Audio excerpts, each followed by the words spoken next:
የቁቤ አፋን ኦሮሞ ስርዓተ ጽሕፈት አጀማመር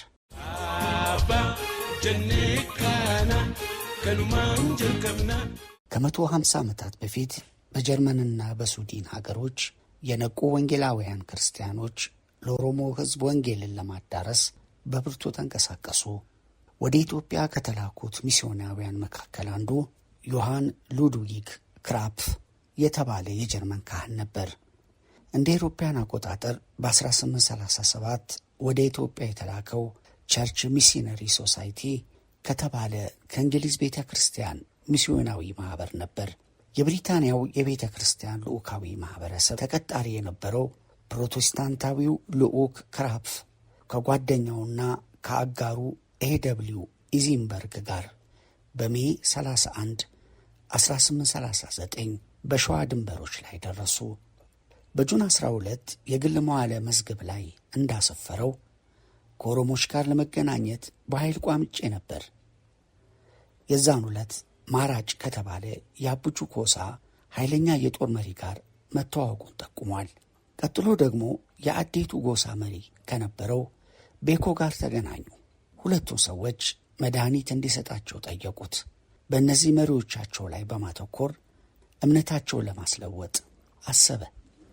በጁላይ 12 ላይ እንደዘገበውም በማዕከላዊ አፍሪካ የሚገኘው ይህንን የኦሮሞ ሕዝብ በጌታ ስጦታ ብዙም ሳይቆይ በቅርቡ የአምላክ ሕዝብ ይሆናል ይላል። ሲቀጥልም ኦሮሞዎች እንደ ሌሎቹ ሕዝቦች አዲስ ሃይማኖትን የሚቃወሙ ካህናት የሏቸውም። ዋቃ እያሉ የሚጠሩት የሩቅ እምነት አጠቃላይ ግንዛቤ ያላቸው እንጂ አንድ ስርዓተ ሃይማኖት አልነበራቸውም ይላል። በእነዚህ ሰዎች መካከል የሚሽነሪ ሥራውን በማሳካቱ ረገድ የሚኖሩ አመቺ ሁኔታዎች ላይ በማተኮር ኦሮሞኛ በሁሉም ኦሮሞዎች ዘንድ አንድ የጋራ ቋንቋ መሆኑን ለይቶ ያመለክታል። አክሎም እንዲህ ይላል። ተልኮ በሸዋ ውስጥ ሊገጥመው የሚችለውን ነገር ስለማናውቀም በኦሮሞዎች መካከል ተልኮዎቹን እንሞክራለን ሲል ያስባል።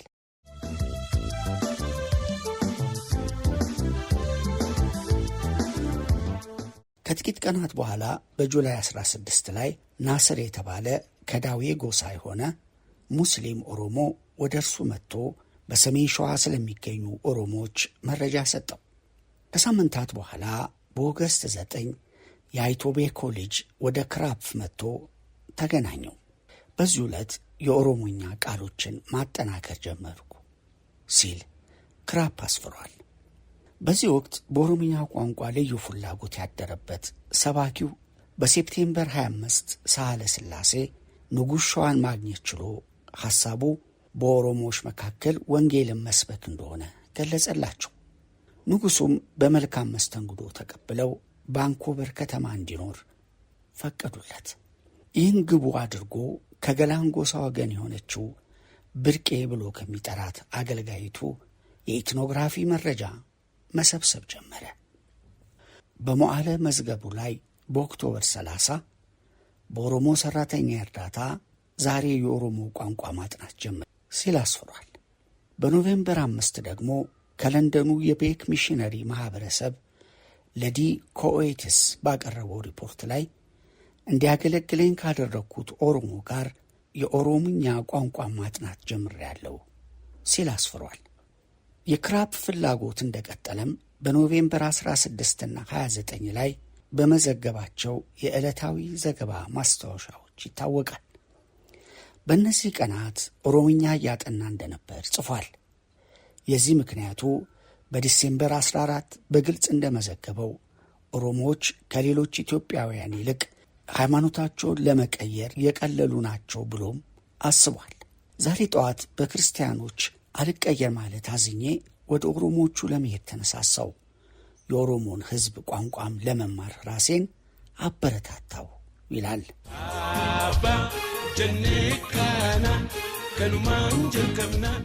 ክራፕፍ መጀመሪያ ላይ ኦሮሞኛን በኢትዮጵያዊ ፊደል ሊጽፍ ሞክሮ ነበር። በኋላ ግን በሮማን ወይም ላቲን ፊደል አደረገው። ይህን ጥያቄ አስመልክቶ እንደሚከተለው ማስታወሻው ላይ አስፍሯል። የራሴን ትርጉም መያዝ አለብኝ የሚሉ መርሆችን አንጸባረኩ። ከዚህም የተነሳ የአማርኛ ፊደሎችን ተጠቅሜ ነበር።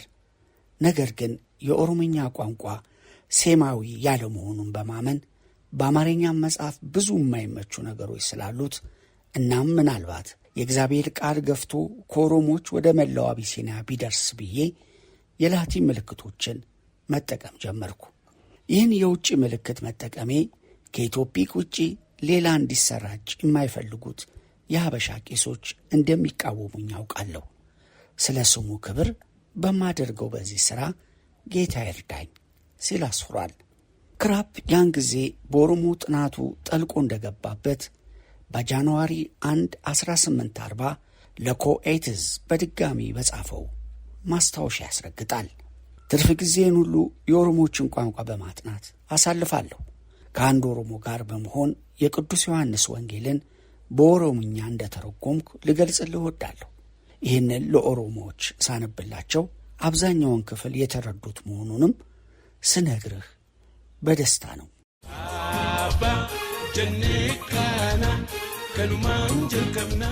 ከዚህ ከቅዱስ ዮሐንስ ወንጌል ትርጉም የመጀመሪያዎቹ ምዕራፎች እንደ ናሙና አባሪ በማድረግና ስለ ቋንቋው ሐሳብን የሚያስቀርጽ አጠር ያለ ሰዋሰዋዊ እይታውን ጨምሮ በላከው ሪፖርት ላይ ወደ 3000 ቃሎችን የያዘች የቃላት ፍቺዎችን ሰበሰብኩ ሲል ዘግቧል።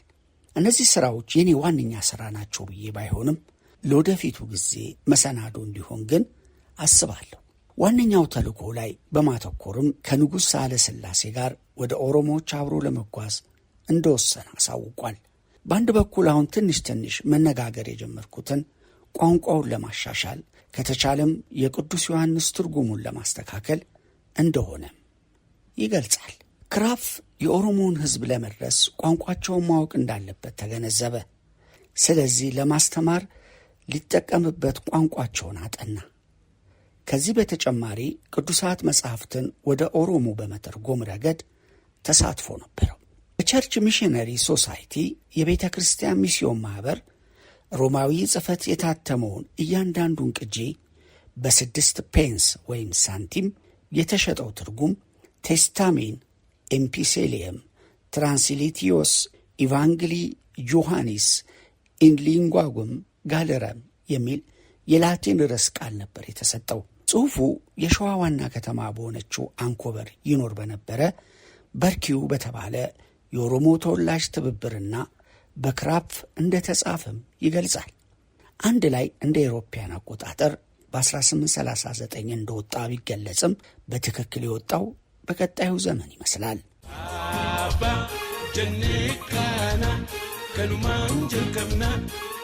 በዚህ ጊዜ ሁሉ ክራፕ ኦሮሞዎችን ወደ ሃይማኖቱ የማምጣት ሐሳብ እንዳለ ነበር። በጃንዋሪ 23 1840 ላይ አንድ ልዑክ አንዴ በመካከላቸው መድረስ ከቻለ ከሌሎች የበለጠ በኦሮሞቹ እንደሚባረክ አስፍሯል። የእርሱ ዋነኛው ነገሩ ሃይማኖታዊ ጉዳዮች ቢሆኑም በሌሎች ትንንሽ የኦሮሞ ጉዳዮችም ላይ አብስቶ ይጠያይቅ ነበር። ለምሳሌ በጃንዋሪ 24 ላይ አንድ ያማረ የኦሮሞ መቃብር ማየቱን ጽፏል። በድንጋይ ካብ አምሮ ተሰርቶ ሬት ተተክሎበት ነበር ያየው። ያን የመሰለ መቃብር በአበሾች አይቶ እንደማያውቅ ገልጾ ሎሌውን ለምን እንደሆነ ሲጠይቀው በተነገረው ነገር ተገርሞ እንደነበርም ገልጿል። በኋላ በፌብሩዋሪ 28 ላይ የነበራቸውን ሃይማኖታዊ እሳቤዎች ለማወቅ ፈልጎ ከበርካታ ኦሮሞዎች ጋር መነጋገሩን ገልጿል። ግልጽ በሆነ እርካታም አንድ የማይታይ መንፈስ የመኖሩ ሐሳብ እንዳላቸው የተረጋገጠ ነገር ነው በማለት አስፍሯል።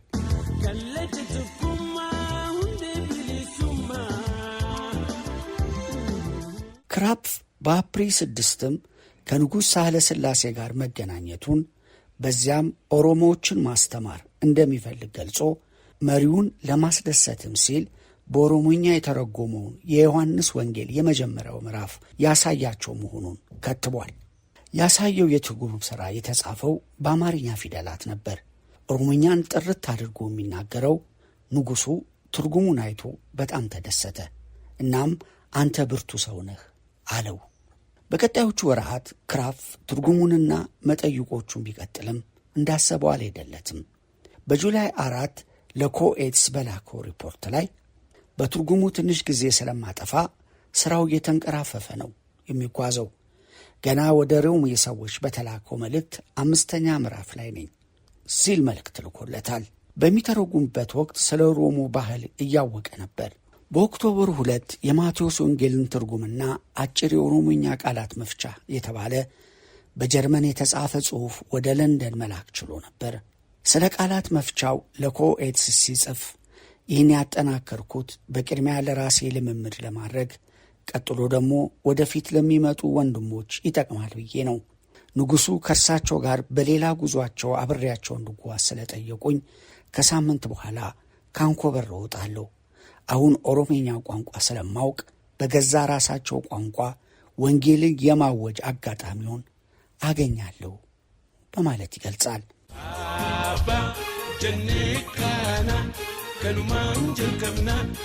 እንደ አውሮፓውያን አቆጣጠር በ1840 ውስጥ የኦሮሞ አጭር እይታና በቸርች ሚሽነሪ ማህበረሰቡ የኦሮሞ ቋንቋ አላባዎች ያልተጣራ መምሪያ አን ኢምፐርፌክት አውትላይን ኦፍ ዘ ኤሌመንት ኦፍ ዘ ኦሮሞ ላንጉጅ በሚል ርዕስ ታተመ። በ16 ገጾቿ ሰዋስውን የያዘች ስትሆን በኢዚንበርግ የተጻፈ መግቢያ ነበራት። በመግቢያው በኦሮሞ በዲናኪልና በሱማሌ መካከል የስነ ልሳን መመሳሰል መኖሩ ተገልጾ፣ ነገር ግን ይህ ማለት ከእነዚህ ሦስቱ መካከል ብሔረሰባዊ ዝምድና አላቸው ማለት አይደለምን በማለት ይጠይቃል። በዚህ ጊዜ ውስጥ ክራፍ መጽሐፍ ቅዱስ መተርጎሙን አስፋፍቶ ተያይዞት ነበር። በጆን 8 1841 ለኮኤትስ ጥናቱንና ሥራዎቹን እንዲበረታበት ያስቻለውን የሚሽነሪ ማኅበረሰቡን አመስግኖ ኦሪት ዘፍጥረትን እየተረጎመው እንደነበር ጽፎለታል። ይህም መጽሐፍ ስጨርስ የሐዋርያት ሥራን መተርጎም እቀጥላለሁ። ኦሪት ዘፍጥረትን መተርጎም የጀመርኩት የጠቅላላ መጽሐፍ ቅዱስ የታሪክ መሠረት በመሆኑና ከዘፍጥረት አንዳንድ ታሪኮች እያያያዝኩ ሳቀርብላችሁ በእጅጉ የተማርኩበትና የተደሰትኩበት መሆናቸውን በማስተዋል ነው ብሏል። ኦሮሞዎች ዘንድ ያለኝ ተልእኮ እስከ ተከናወነ ድረስ ማሳተሙ ላይ ማኅበረሰቡ እንዳይቻኮልበትም በሴፕቴምበር 4 ላይ መክሯል። ከዚሁ ጋር እስካሁን እንደሚደርሳችሁ ማስበውን የቅዱስ ማቴዎስ ወንጌል ብቻ ቢታተም በኦሮሞዎች ዘንድ ላለው ተልእኮ በቂ ይሆናል ብሎም አስፍሮ ነበር።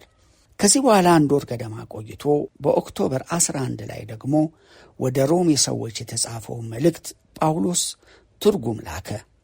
እስከ ዛሬ ድረስ ከተረጎምኳቸው ሁሉ እንደዚህ መልእክት የተቸገረበት እንደሌለም እያማረረ ተችቷል። ይህም ኦሮሞኛ በዋና መልእክቱ ውስጥ የተገለጹትን መንፈሳዊ ሙሂና አቱም ቋንቋ ለመግለጽ የማይችል ከመሆኑ የተነሳም እንደነበር ገልጾ በሠራሁት ሥራ ደስ አላለኝም፣ አልረካሁበትም። በመካከለኛው አፍሪካ ውስጥ የሚገኙ ሚሊዮኖች የሚድኑበት በመሆኑ የብርሃን አባት ራሱ በገዛ ጥበቡ እንዲቀባኝ አጥብቄ እለምናለሁ ብሎ ነበር።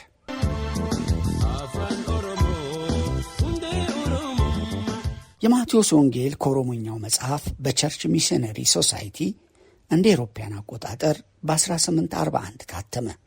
ኢቫንጌለም ማቴጅ ትራንስላተም ሊንግዊም ጋለረም የሚል ርዕስ ነበረው። በሸዋ መዲና አንኮበር ውስጥ በክራፕፍ እንደተዘጋጀም ይገልጽ ነበር። በ42 ገጾች ከ2000 በላይ ቃላቶችን የያዘችው አጭር የቃላት መፍቻ በዚሁ ዘመን ውስጥ በማኅበረሰቡ ታተመች። ዘ ቮካብለሪ ኦፍ ዘ ኦሮሞ ላንጉጅ የሚል ርዕስና በኢዚንበርግ ከጀርመን ወደ እንግሊዝኛ የተመለሰች እንደሆነችም ተገልጾበታል። ኢዚንበርግ በመቅደሙ እያንዳንዱ ቃል የንግግር ክፍል እንደሆነ የሚጠቁመውና የአማርኛና ሌሎች ተዛማጅ ቋንቋዎችን ዋሃቢዎችንም ራሱ እንደጨመረ ጠቁሟል። የኦሮሞ ስነ ልሳን ያለውን ጠቀሜታ ለማኅበረሰቡ አበክሮ ለማስገንዘብም ኦሮሞዎች እስከ ማዕከላዊ አፍሪካ ድረስ በራቀ ቦታ ላይ ራሳቸውን ያንሰራፉ መሆናቸውን ማቅረቡ በእነዚህ ገና ባልተደረሰባቸው ምድሮች ለሚጓዙ ሁሉ ቋንቋው ምን ያህል ጥቅም እንዳለው ይገልጻል። ማኅበረሰቡም በክራፍት ትርጉሞች ተደስቶ እንቅስቃሴዎቹን በሚያቀርብበት የክርስቲያን መጽሔት በኩራት ነበር የዘገበው።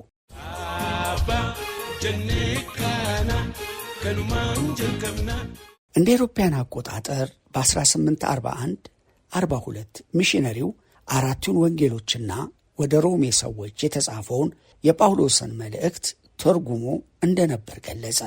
እንደ አውሮፓውያን አቆጣጠር በ1942-43 ደግሞ ከሐዋርያት ሥራ በተጨማሪ ኦሪት ዘፍጥረትን ጨምሮ እንዳጠናቀቀ አሳወቀ።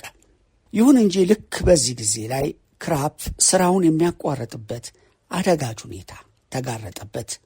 እንደ አውሮፓውያን አቆጣጠር በ1842 ለሚስዮን ተልኮ አንኮበርንም ለቆ ወደ ግብፅ ሄደ።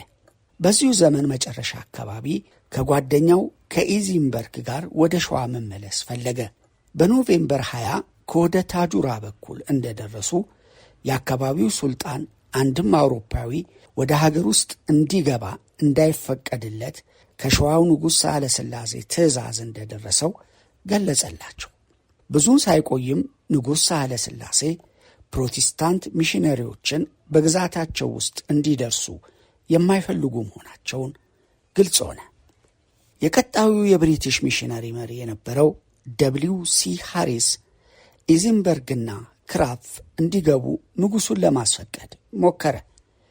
በጃንዋሪ 30 1843 ላይ ቡድኑ እንዳመለከተው በመዲናዋ በሚገኙት አብያተ ክርስቲያናት ሁሉ ካህናቱ፣ ቀሳውስቱና መነኮሳቱ ተሰባስበው ወደ ቤተ መንግሥቱ በመትመም እነዚህ ሰዎች ተመልሰው እንዳይገቡ ጠየቁ። አብያተ ክርስቲያናቱ ሚሽነሪዎችን የተመለከቱ መግለጫ አውጥተዋልም ተባለ። የእነሱ መጽሐፍ ቅዱስ እውነተኛውን ቃል ይዟል ተብሎ በሀገራችን ከሚታመንበት መጽሐፍ የተለየ መጽሐፍ ቅዱስ ነው ያላቸው። ተመልሰው እንዲገቡ ከተደረገ ሕዝቡ የአባቶቹን እምነት ያጠዋል ተብሎ ታመነ። ሳህለ ሥላሴ የተነሳውን አድማ ለመቃወም ስላልፈለጉ የመልእክተኞቹን ድርድር እንኳን ለመስማት አልፈለጉም። ሃሪስ ኢዚንበርግና ክራፕ ዳግመኛ ወደ አገሬ አይገቡም ብለው በስም ጠቅሰው መናገራቸውን ጠቅሷል። ከዚያም ይህንን ጉዳይ እንደሚከተለው ይተቸዋል።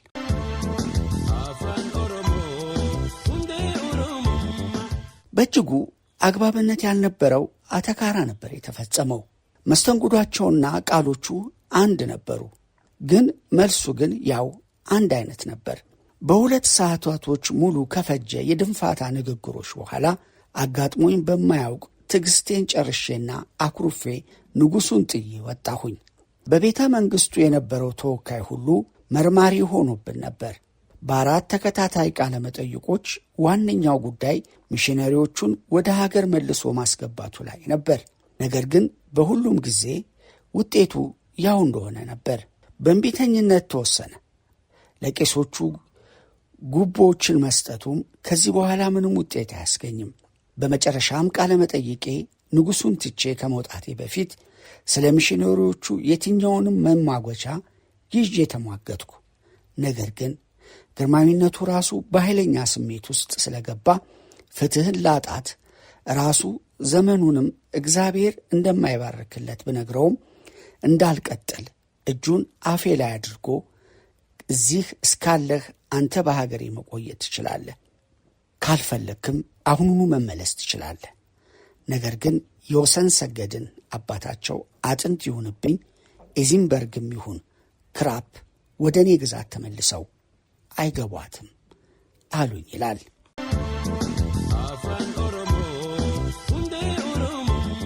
ክራፕ ወደ ሀገሪቱ መግባት ባይችልም የኦሮሞ ጥናቱን ተስፋ ማድረጉን አልተውም።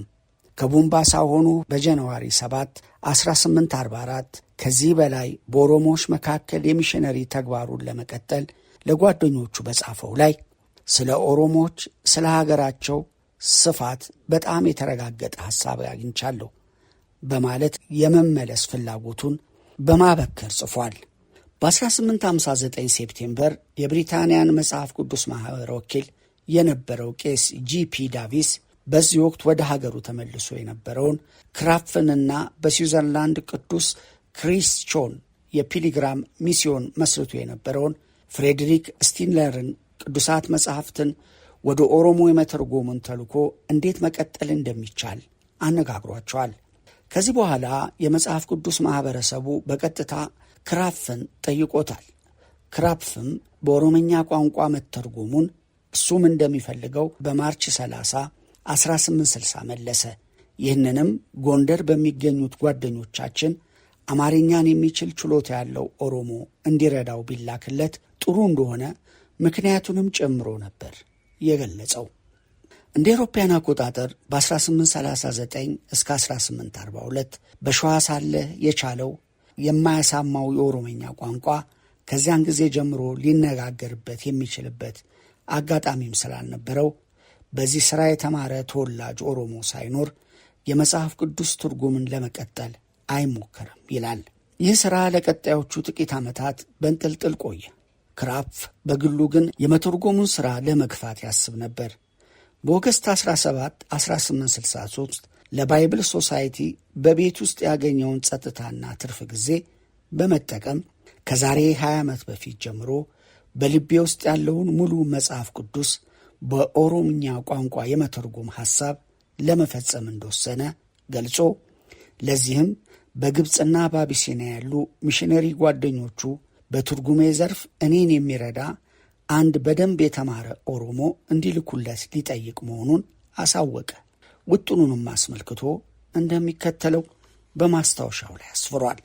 ወደ ትርጉሙ ከመግባቴ በፊት የብሪቲሽ ባይብል ሶሳይቲ ትርጉሙ ሲጠናቀቅ ለአፍሪካዊው ረዳቴ የአንድ ጉዞ መቆያና መመለሻው እዚህ እስካለበት ጊዜ ድረስ ለቀለቡና ለራሱም የሚሰጠው ማንኛውም ወጪን የሚመልስልኝ መሆኑን እርግጠኛ መሆን አለብኝ። የባይብል ሶሳይቲው ትርጉሙ እንዲሠራ 300 ፓውንድ ሊሰጠኝ ይችላልን? በማለት ይጠይቃል። የማኅበረሰቡ የአርትዖት ንዑስ ኮሚቴ አባል በዚህ ተስማምቶ በኦክቶበር 21 ላይ የዶክተር ክራፍን ማመልከቻ እንዲፈጸም ለኮሚቴው ያቀርባል። ይህ በዚህ እንዳለ ኢትዮጵያ ውስጥ ደግሞ ቅዱሳት መጻሕፍቱን ወደ ኦሮሞኛ የመተርጎሙ ጉዳይ ከንጉሠ ነገሥት ቴዎድሮስ የእጅ ባለሙያዎች አንዱ ከነበረው የጀርመን ፕሮቴስታንት ጂኤም ፍላድ በነበሩት ከሸዋ የተገኘ ምሁር ኦሮሞ አለቃ ዘነብ ይዘውት ነበርና ፍላድ እንደ አውሮፓውያን አቆጣጠር በ1865 ላይ ለክራፕ እንደጻፈለትና የሚሽነሪው ምርጡ ሃይማኖት ቀያሪ ብሎ የጠራቸው አለቃ ዘነብ 4ቱ ወንጌሎች ተርጉመው እንደጨረሱ በቀጣዩ ጥሩ አጋጣሚ ጊዜ በኢትዮጵያ ጽሕፈት ፊደላት የተሠራውን እንደሚልክለትም ጽፎለታል።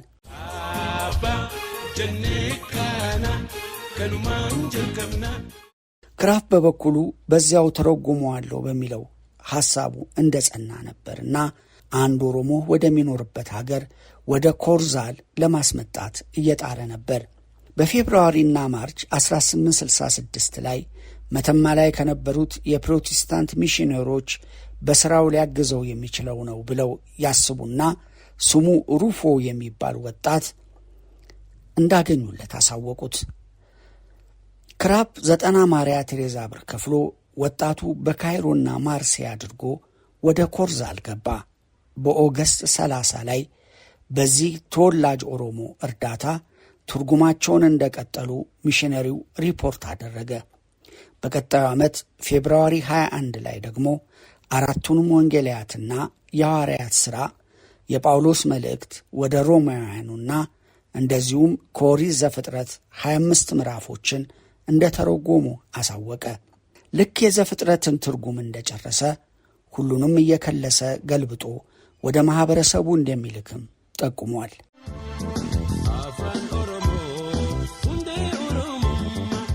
የባይብል ሶሳይቲው ረዳት የውጭ ጉዳይ ጸሐፊ ሄንሪ ኖሌክ በማርች ውስጥ ትርጉሙ የት ማተሚያ ቤት እንዲታተምለት እንደሚፈልግ የሚጠይቅ ደብዳቤ ጻፈለት። አማራጮቹንም ሰጥቶታል።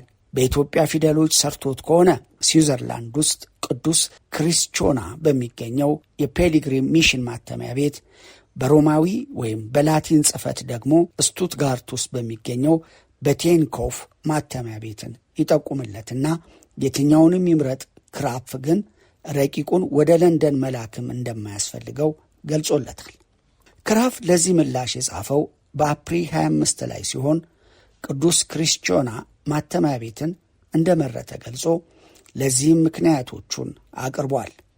በመጀመሪያ ያን ጊዜ ከሞላ ጎደል በሁሉም የሚሽነሪ ማኅበረሰቦች ሁሉ ይመረጥ የነበረውን የዶክተር ሊፕሰልን ጥራት ያለው አልፋቤት ማተሚያ ቤቱ ስለሚጠቀም፣ ሁለተኛ ህትመቱ እየተከናወነ ሳለ ሮፍም በቅዱስ ክርስቲኖ ሆኖ ሊከታተል ስለሚችል ነበር። ሦስተኛው ወደ ኋላና ወደፊትም እያለ የሚቀጥል የማመሳከሩ ተግባርም ያኔ በህትመት ላይ የነበረው የዶክተር ባርዝ ከአማርኛ የመጽሐፍ ቅዱስ ታሪክ ጋር እየተመሳከረ ይለቀምም ስለነበር ፊደላቱን አስመልክቶ ለአንድ ሩብ ዓመት ያህል ሲያደርገው እንደነበረው ጸንቶ በዚያው በሮማዊ ጽሕፈት ነበር የሠራው። ይህንን አስመልክቶ ክራፕፍ ሲገልጽ ወደ ለንደን መላክ እንደሚያስፈልግህ አንተም ባሰባችሁት መሠረት በላቲን ፊደል ብቻ የተሠሩትን የዘፍጥረትና የሉቃስ ወንጌልን እንዲታተሙ ወደ ቅዱስ ክርስቲዮናን እልካቸዋለሁ። በግብፅና በአቢሲና ያሉ ሚሽነሪ ወዳጆቼ ጋርም ተላልኬ ሁሉም እንዳሉ የኦሮሞን ሥነ ጽሑፍ በሮማዊ ፊደላት እንዲጻፉ ወስነዋል። እስከ ዛሬም ድረስ የማዕከላዊ አፍሪካን ሥራዎች በሚታተም ጊዜ የላቲኑ ልማድም ነው ይላል። በቶሎ ለማጠናቀቅ የነበረው የክራፕፍ ሐሳብ ግን ከሚገባው በላይ አቅልሎ በማየቱ ነበር። በኋላ እንደገለጸው ሩፎን ለአንድ ዓመት ያህል በቤቱ ቢያየውም የአፍ መፍቻ ቋንቋውን በብዛት የረሳ ስለነበር ለሥራው ብቃት አልነበረውም። ከዚህም ሌላ ወደ ተጠቀመበት ወደ ቅዱስ ክርስቲኖን ለትምህርት ቢላክም የአውሮፓውያን የአየር ጸባይ መቻል አቅቶት በተጨማሪ ትምህርት ወደ ኢየሩሳሌም እንዲዛወር ተደርጎ ነበር። ከዚያም የትምህርት ቤቱ ርዕሰ መምህርና ሰባኪ ተደርጎ ወደ ሀገሩ እንዲመለስ ተደርጓል። የኦሮምኛም ዘፍጥረት ግን ለአሳታሚ እንደተላከ ነበር።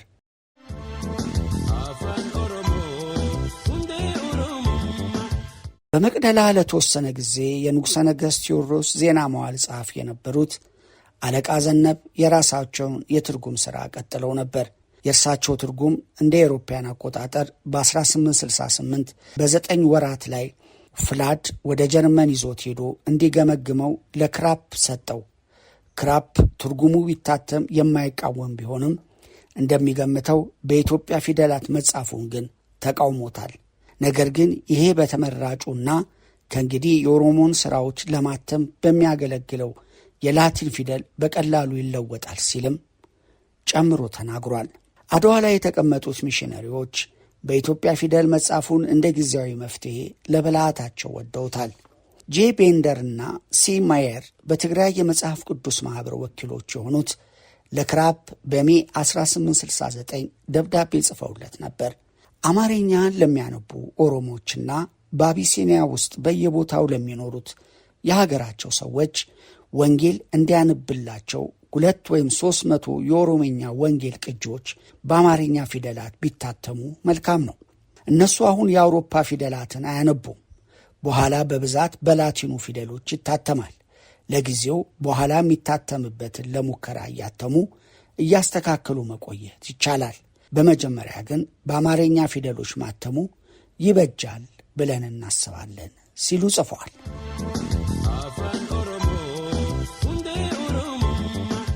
እንደ አውሮፓውያን አቆጣጠር በ1870 ውስጥ የኦሮሞኛ ቅዱሳት መጻሕፍት በኢትዮጵያ ፊደላት በተከታታይ ሲወጡ የክራፕፍ ጥረትና እንዲሁም የዘነብን የሁለቱ ረዳቶቹ ሥራ ውጤት መታየት ጀመረ። እያንዳንዳቸው 1000 ቅጂዎች የህትመት ማዘዣ የነበራቸው ከእነዚህ ሥራዎች 6ቱ ከ1870 እስከ 1879 ድረስ ታትመው ወጡ። ቀዳሚው የሉቃስ ወንጌል በ1870 ታትሞ ወጣ። ይህ ቅጂ በእንግሊዝኛና በኦሮምኛ የተጻፉ ርዕሶች ነበሩት። የዮሐንስ ወንጌል ሁለተኛ ሆኖ በ1871 ታትሞ ወጣ እንደ አውሮፓውያን አቆጣጠር። ይህም ተመሳሳይ የገጽ መልክ የያዘ ሲሆን በለንደን በሚገኘው የብሪቲሽና የውጭ መጽሐፍ ቅዱስ ማኅበረሰብ ጥያቄና የገንዘብ ድጋፍ ታተመ የሚል ተጽፎበታል። ክራፕፍን የረዱ የኦሮሞች ስም ግን ተትቷል።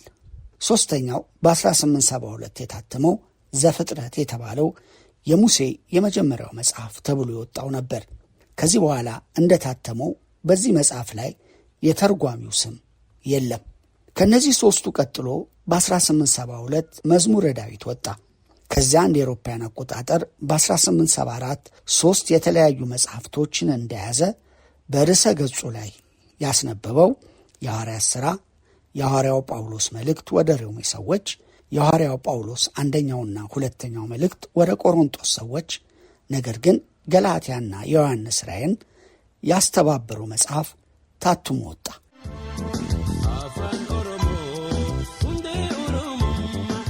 የሥነ ልሳን ምሁሩ ጄኤል ክራፍ ወደ ሸዋ እንዳይገባ መታገዱ ለኦሮሞ ጥናት የከፋ ማነቆዎች ነበሩ። ነገር ግን የሁለቱ ወንጌሎች ትርጉም መዘጋጀታቸው ወዲያውኑ በኦሮሞ ላይ ማተኮሩ ጦፈ። በ1860ዎቹ መጨረሻ አካባቢ ምናልባትም የመጀመሪያው የኦሮሞ ምሁር ሊባሉ በሚችሉት በአለቃ ዘነበ እገዛ ክራፍ በመጽሐፍ ቅዱስ ትርጉሞችን እስከ መስራት ድረስ ደረሰ። ከዚያም በኦሮሞ ጥናቶች ላይ አዳዲስ እይታዎች እየተፈጠሩ መጡ። ይሄ ግን ጅማሬው ነበር።